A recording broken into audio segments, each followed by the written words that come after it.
Hello and welcome to the last video that I can think of for week 2, unit 1, short story. So this video, we're going to go back to the course homepage, click on discussions and go to discussion number 6. Again, discussions 4, 5, 6, that makes more sense, are due on June 30th. So remember, you always want to check the due dates here for the discussion, so I'm just clicking on discussion number 6.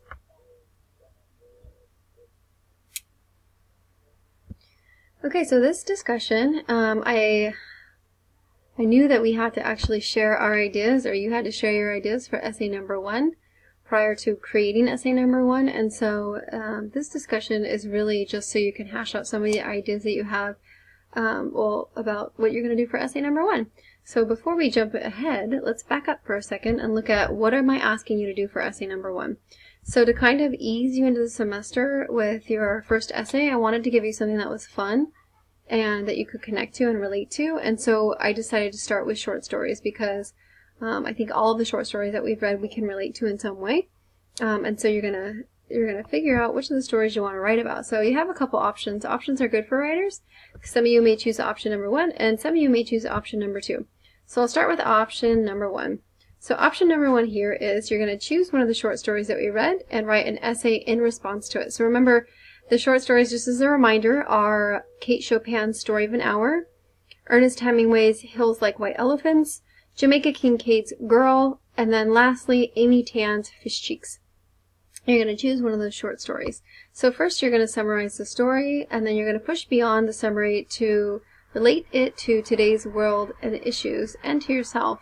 How do you relate to the story? Make meaning from interpreting the story and connecting it to yourself and a larger social issue, and teach us something about the significance of literature to our lives.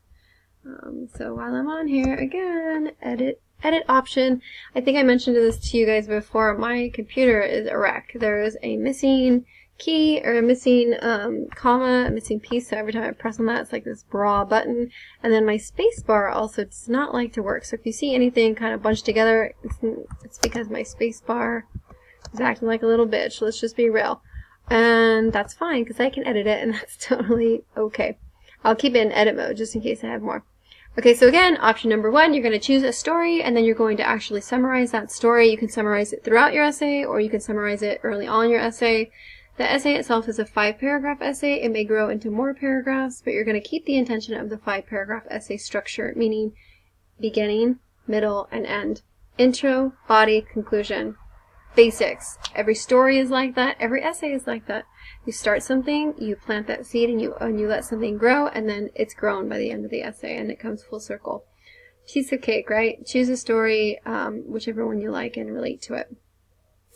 So the requirements, I'll show you in a minute. Let's go over option number 2. So option number 2 is comparing and contrasting 2 of the stories that we've read, and then offering an argument about them, like how they're similar and or how they're different and why it matters, or which is more effective in relating the message to the reader. So you're going to do something similar. You're going to make meaning from interpreting the stories and then teach us something brilliant, because I know you have it in there, and I know that you are willing and able to share that with us. So again, the requirements on the bottom here, let me just show you what they are.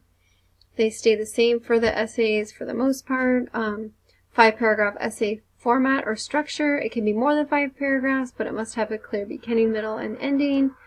3 to 5 full pages, not including the works cited. Your works cited should include whichever work you choose to use. It could be any of those 4 readings, and then if you have any outside sources you want to refer to, that's absolutely fine, but you must also put it in your works cited page. Proper Mla formatting. Again, this is where the Little Sequel Handbook is going to come into play. It's going to offer you that formatting kind of basis that you might need. Or you can use a website that I love, that I think is awesome, been around forever, definitely the most referenced website for MLA citing. All you have to do is type in OWL and it will pop up. OWL Purdue website for any information about writing, or OWL Purdue MLA formatting. Again, it's going to pop up because it's very, very popular. And so you can just click on that for MLA formatting. You don't have to have any of this stuff memorized, but you do have to reference it when you need it. So again, use your handbook or use the OWL Purdue website. Super useful.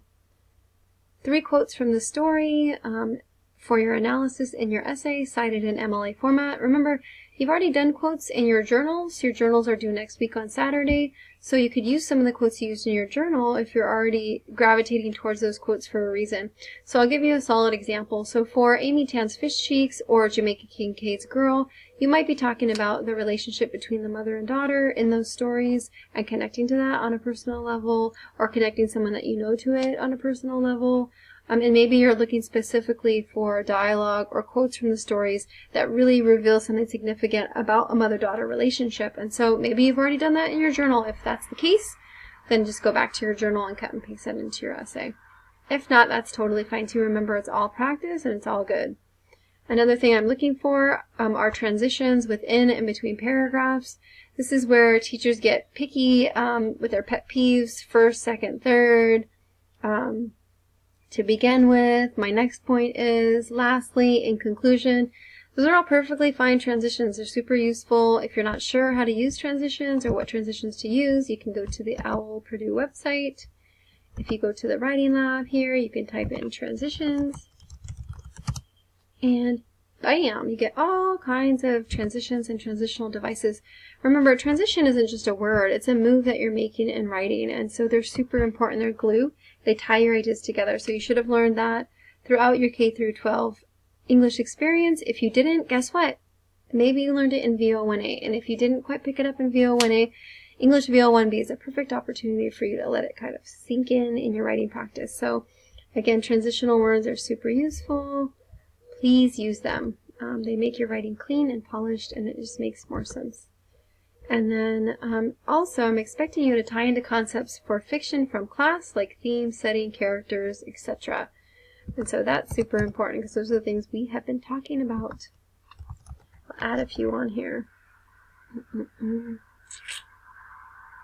Point of view. So again, edit and proofread your essay. I highly suggest you go to the Writing Center to either brainstorm ideas or to work on a draft and get feedback. The more you work on it, the stronger it's going to be. I'm talking to those of you that are really focused on getting an A or a B in this class. You know that requires lots of work, lots of time, lots of concentrated energy. Not even a lot, just a small amount of concentrated energy for you to kind of reap the benefits of the things that you're sowing. And so, on that note, for this discussion, you're going to read over the prompt, which we just did, and start brainstorming and coming up with ideas. You're going to post a response or a draft of your essay here to the discussion for feedback, at least a page long. You can talk about which story you're interested in and why. You can just start jumping right into your essay. It's totally up to you. Everyone has their own kind of style and way they write. Nothing is set in stone. It's all just practice. So again, this last discussion for unit number 1 is kind of like your shitty rough draft for essay number 1, and that is a technical term. If you're interested, you can check out Anne Lamont's story, Shitty First Drafts. Kind of gives you an idea of how the drafting writing process works. I hope this video is useful. Don't forget, lastly on this discussion, you are going to read another classmate's post, and you are going to respond, give them feedback, engage in conversation, read over their ideas, and offer them positive encouragement. It goes a long way. I do it for a living. I get paid to give you guys positive feedback and point out how awesome you are. So again, feel free to get on there, hop on there and post. Don't worry about other people seeing your ideas, because we're a community where we care about one another and we're offering one another productive, useful feedback. So I hope this discussion helps, and good luck with your writing. Happy writing.